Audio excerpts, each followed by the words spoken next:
Grady Jarrett, Falcons defensive lineman, talking about the most controversial call of the weekend. Very similar to what we saw Monday night, but on Monday night, the team that suffered the wrong end of that call still won the game. The Falcons could have still beaten the Buccaneers. That was a drive killer, and the drive extended because of a call that was a phantom call.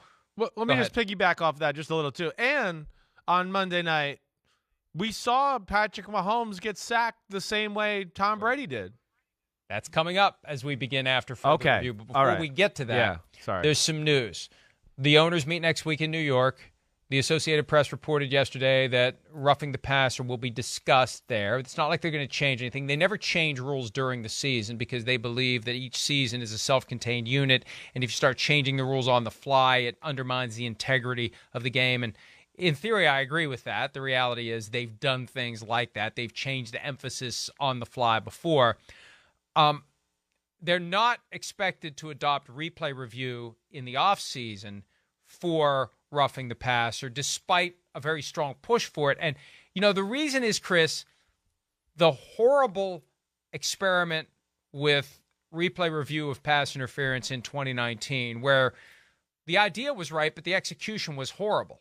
It was horrible execution of an officiating department led at the time by Al Riveron, where the standard of what they were going to do to overturn it changed 3 or 4 times throughout the course of the year. There was never a sense that they really understood how they were going to use replay review, what the bar was to make these changes. Al Riveron would do a frame-by-frame Zapruder film review, and it was just a mess. It was a mess. And because of that, now they're gun-shy about having replay review of another subjective area like this, because where do you draw the line on roughing or non-roughing? So even though that should be the outcome, it's not going to be the outcome, apparently. No, I can see that. But what they do need to do at the owner meetings here is reevaluate and start getting the word out to the referees here.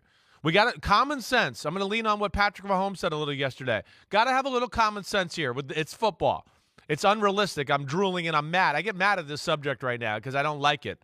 I really think it's a horrible watch, and we're having games dictated by the guy that I don't care about. Just stay the hell out of the way.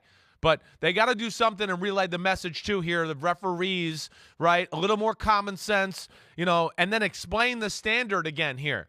Tackling the quarterback is allowed. It's tackle football. We're allowed to tackle him. We got to do something here. It's ridiculous. And, you know, again, what bothers me more, too, and just watching that game back a little bit yesterday, too, Mike, I mean, 1, Brady kicked Grady Jarrett.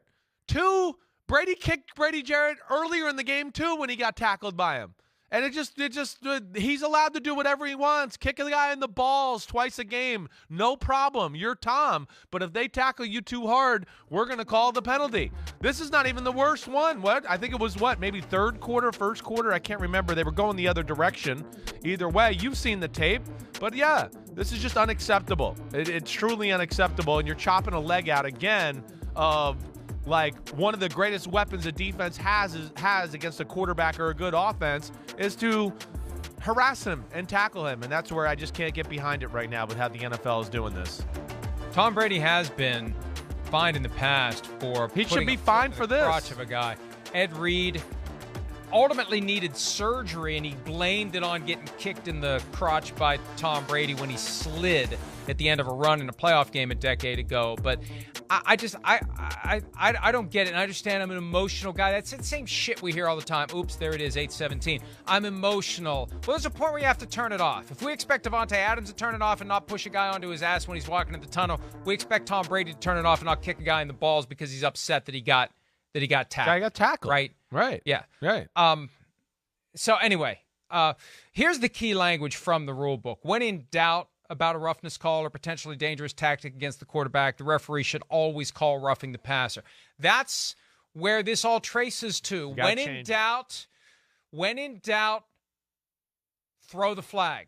That's the message. And I don't like that. There should be no doubt.